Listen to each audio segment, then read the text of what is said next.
व्यासपीठाचा आदर ठेवते व इथे जमलेले सर्व माझे मित्रमैत्रिणींनो, मी तुम्हाला माझा प्रवास तर बऱ्यापैकी सरांनी सांगितला आहे. म्हणजे माझं एज्युकेशन कुठे झालं, मी काय काय एज्युकेशन घेतलं, कोणत्या डिग्रीज आहेत. पण हे सगळं करत असताना माझ्यासमोर काय आव्हानं होती आणि MPSC UPSC यासारखं फील्ड मी का निवडलं आणि या फील्डमध्ये आपल्याला काय काय चान्सेस आहेत, तर याची माहिती मी तुम्हाला करून देणार आहे.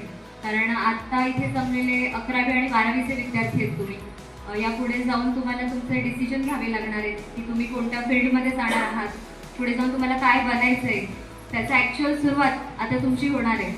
तर त्याबद्दल मी तुम्हाला मार्गदर्शन करणार आहे. तर जसं सरांनी सांगितलं की 4थीला असताना मी स्कॉलरशिपला मेरिटला आले. तर त्याच क्षणी माझे जे शिक्षक होते आणि माझे वडील ते स्वतःसुद्धा शिक्षक आहेत, तर त्यांनी मला माहिती करून दिली की तू जर स्कॉलरशिपला मेरिटला येऊ शकते तर पुढे जाऊन MPSC आणि UPSC आरामात ट्रॅक करू शकते. हे मला त्यांनी तेव्हा सांगितलं आणि कुठेतरी ते माझ्या डोक्यामध्ये तेव्हाच फीड झालेलं की पुढे जाऊन मी तसंच काहीतरी करणार. पण ॲक्च्युअली म्हणजे काय अधिकार असतात अधिकाऱ्यांकडे वगैरे याची तेवढी जाणीव नव्हती मला. पण हळूहळू जसं मी अभ्यास करत गेले, 10वीला मी आमच्या शाळेमध्ये प्रथम आले आणि पुन्हा एकदा जो प्रश्न असतो सर्वांसाठी की पुढे जाऊन काय करणार. आता आपल्या प्रत्येकाला विचारलंच जातं शाळेत असताना किंवा कॉलेजला असताना की काय बनायचंय तुम्हाला, तेव्हा प्रत्येकजण एक आन्सर देऊन टाकतो. पण त्या आपल्या उत्तरावरती किती जण ठाम राहतात, तर काही मोजकीच मुलं असतात की जे ठरवलेलं असतात ते पुढे सत्यात आणतात. तर माझ्या बाबतीत जे घडलं म्हणजे जे मी माझ्या प्रश्नावरती किंवा त्या उत्तरावरती मी ठाम राहिले, तर त्यानंतरही मला प्रश्न जेव्हा कोणी विचारले, माझ्या शिक्षकांनी असू देत, नातेवाईकांनी असू देत, मी एकच उत्तर दिलं की नाही, मी MPSC आणि UPSC करणार. बऱ्याच जणांना असं वाटतं की एक्झाम खूप टफ असते, पण असं अजिबात नसतं. आणि तेवढे प्रामाणिक प्रयत्न जर सोबत असतील तर तुम्ही कितीही मोठं स्वप्न बघा, ते पूर्ण होतच, हे मी माझ्यावरून तुम्हाला सांगते. तर 10वीला जेव्हा मला चांगले टक्के आले, तर बऱ्याच जणांनी सांगितलं पुढे जाऊन तू सायन्स कर, आणि तेव्हा डॉक्टर, इंजिनियर यासारख्या फील्ड ग्रोविंग होत्या. नो डाऊट ते फील्डसुद्धा खूप छान आहेत. पण ते माझ्या वडिलांनी मला सांगितलेलं की MPSC किंवा UPSCच्या माध्यमातून एक समाजामध्ये जर तुला बदल घडवायचे असतील, म्हणजे एक जी माझी आवड होती अगोदरपासून, मी या भागात वाढले त्यामुळे इथली परिस्थिती मी बघितली, त्यामुळे नेहमी माझ्या मनात असायचं, म्हणजे माझ्या वडिलांसोबत माझी चर्चा असायची की आपण काय करू शकतो, म्हणजे मी काय करू शकते याच्यामध्ये. तर त्यांनी मला तेव्हा एकच सांगितलेलं की तू एक अधिकारी बनशील तर ज्या काही योजना असतात त्या तू अत्यंत चांगल्या प्रकारे राबवू शकते आणि या माध्यमातून तू लोकांची सेवा करू शकते. तर मी तेव्हा पण ठाम राहिले की पुढे जाऊन मला MPSC करायचं. की 11वी 12वी परीक्षा जी असते, आता MPSC आणि UPSCचे 3 टप्पे असतात. एक पूर्व परीक्षा असते, एक मुख्य परीक्षा असते आणि इंटरव्ह्यू असतो. तर पूर्व परीक्षेला सायन्स या सब्जेक्टला जास्त वेटेज होतं. म्हणजे हे सगळं ॲनालिसिस मी अगोदरच करून ठेवलेलं, म्हणजे माझ्या मनाशी मी पक्क करून ठेवलेलं की पुढे जाऊन मला अधिकारीच बनायचं आहे. तर हे मी तुम्हाला सतत का सांगते, जर तुम्ही ठरवलं तर तसे मार्ग तुम्हाला आपोआप भेटत जातात. तर तेव्हा मी घेतलं 11वी 12वी सायन्स केलं. त्यानंतर पूर्व परीक्षेच्या उद्देशानेच मी ते केलं. म्हणजे मी माझा हा प्रवास का सांगते, तर मी ध्येय ठरवून ठेवलेलं त्याप्रमाणे मी माझा रस्ता निवडत गेले. 11वी 12वी सायन्स झालं. त्यानंतर सगळ्यांनाच माहिती आहे की नीट एक्झाम असते, माहिती आहे ना सगळ्यांना. नीटमधून काय होतं याचं पुढे आपल्याला, ते एक्झाम क्रॅक केली तर. कोणीतरी उत्तर द्या, काय असते नीट एक्झाम?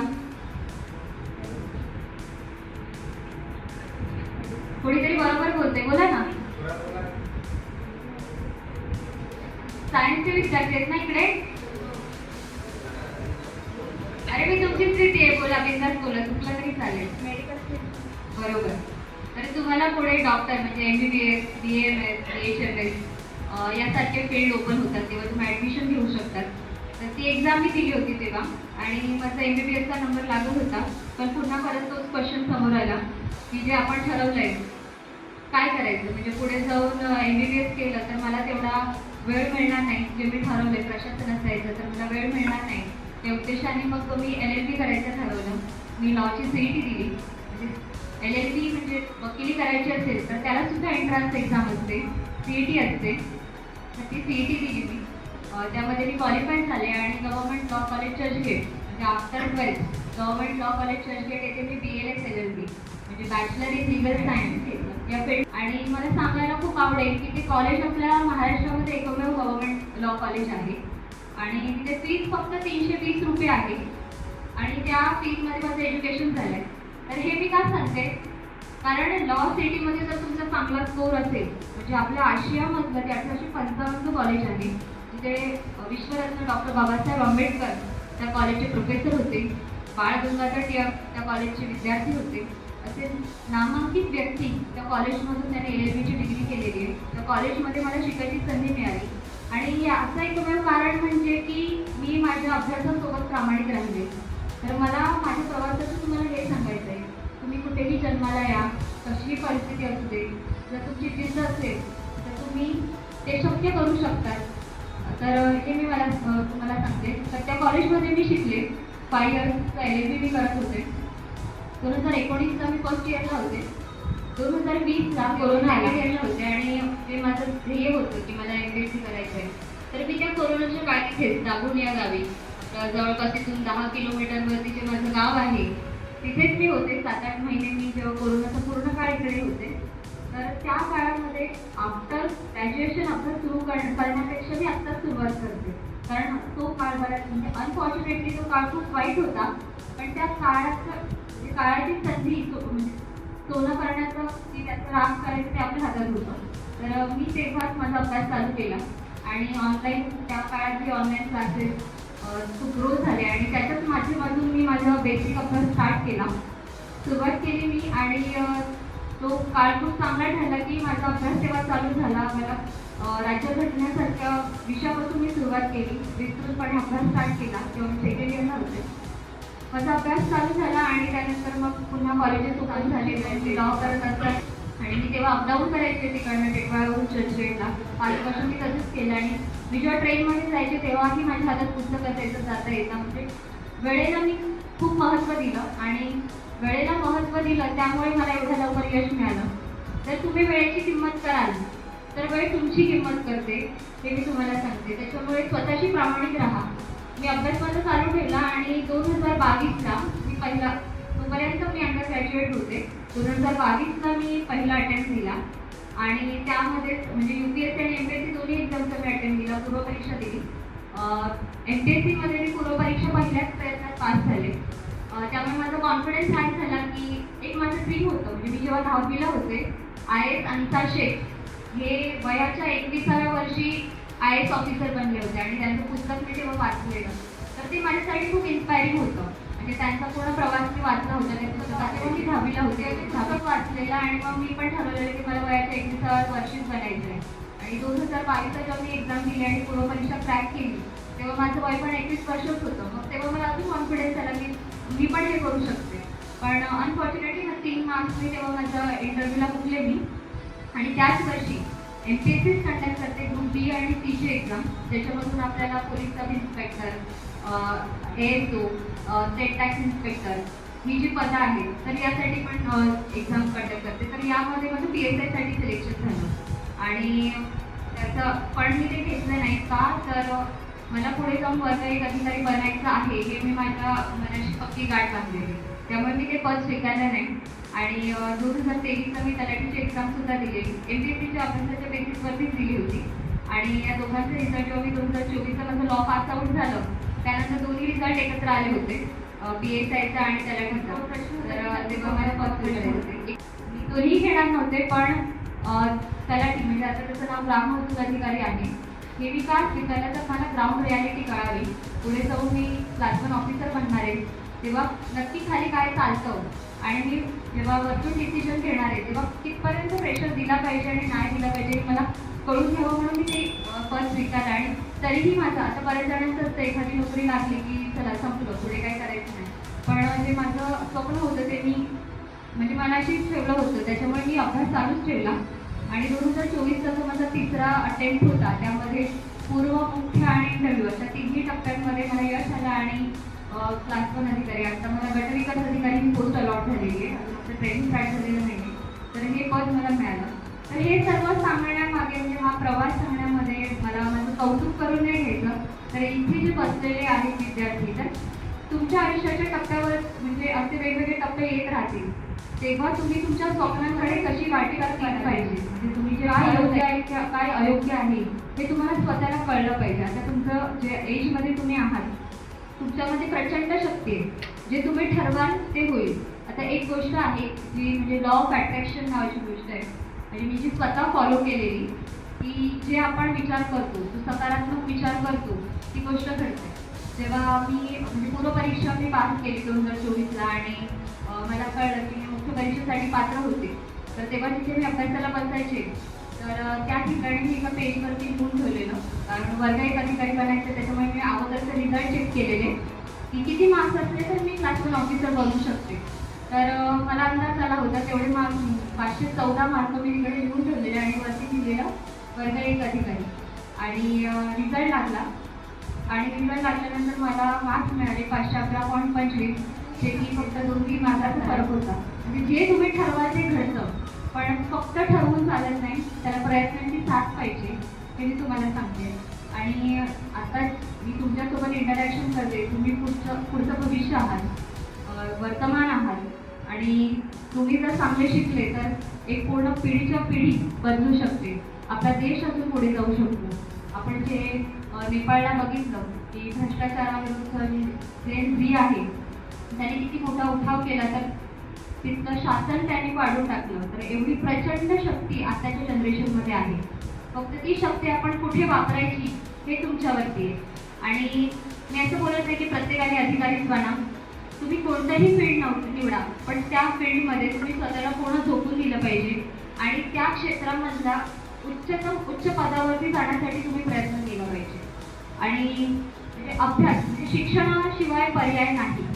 तुम्ही आयुष्यात कितीही कमवा, शिक्षण आणि स्वतःची बौद्धिक खूप वाचन केलं पाहिजे. म्हणजे माझी एक आवड होती, मी अभ्यास करत होते, जवळपास 4 वर्ष मी टोटली अभ्यासामध्ये घालवली. तेव्हा मी पूर्ण म्हणजे जे आपण लग्न कार्य किंवा इतर सण वगैरे असतात यामध्ये मी अजिबात वेळ नाही घालवायचे, कधीच नाही. आणि माझा एका बंद खोलीमध्ये मी माझा अभ्यास करायचे आणि हा अभ्यास मी अत्यंत आवडीने केला.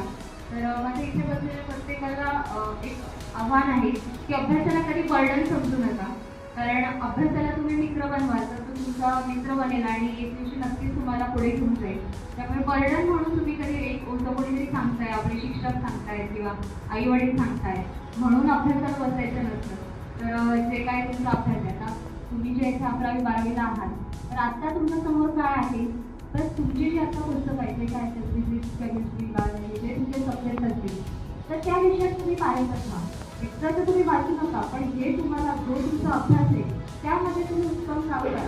कारण मी जेव्हा 1ली ते 10वी अभ्यास करत होते, माझं एकच टार्गेट असेल की मला वर्गात पहिलं यायचं आहे, पण म्हणजे वर्गात पहिला यायला त्या टार्गेटमुळे माझा अभ्यास खूप चांगला झाला आणि माझा बेस जो होता तो अत्यंत चांगला झाला. कारण MPSC आणि UPSC यामध्ये काही वेगळा अभ्यास नसतो. तुम्ही जे एक्झाम द्याल म्हणजे याचं क्वालिफिकेशन काय आहे, तुम्ही तुमचं ग्रॅज्युएशन असलं पाहिजे. म्हणजे तुम्ही ते कोणत्याही फील्डमधून करा, आर्ट्स, कॉमर्स, सायन्स कोणत्याही फील्डमधून करा, पण तुमचं ग्रॅज्युएशन असावं लागतं. त्यानंतर तुम्ही या परीक्षा देऊ शकता. आणि MPSC आणि UPSC आता एकदा काही जणांना माहिती असेल नसेल तर मी तुम्हाला माहिती देते. तर यामध्ये आपण कलेक्टर बोलतो किंवा तहसीलदार, गटविकास अधिकारी अशी विविध पदं आहेत. वर्ग 1 अधिकारीपासून प्रत्येक क्लास 1, क्लास 2, क्लास 3, क्लास 4 अशा वेगवेगळ्या पदांसाठी MPSC एक्झाम पडणं गरजेचं असते. आणि याचा अभ्यास एवढा चांगला आहे, म्हणजे जे तुम्ही 1ली ते 12वी शिकलात तोच अभ्यास तिकडे असतो. कारण मी स्वतः जेव्हा अभ्यासाला सुरुवात केली तेव्हा मला ही सगळी पुस्तकं परत वाचावी लागली. आणि ज्याचा हा अभ्यास चांगला आहे तो लवकर यश संपादन करतो. त्यामुळे तुम्ही बघा, म्हणजे हा अभ्यास तुमचा चांगला असेल तर तुम्ही सुद्धा अधिकारी बनू शकता. आणि मी आता कुठे ऑफलाईन क्लासेस केलेले, सरांनी सांगितलं मी कुठेच ऑफलाईन क्लासेस नाही केले. माझी पुस्तकं माझे मित्र होते आणि ऑनलाईन आता मोबाईल प्रत्येकाच्या हातामध्ये आहे.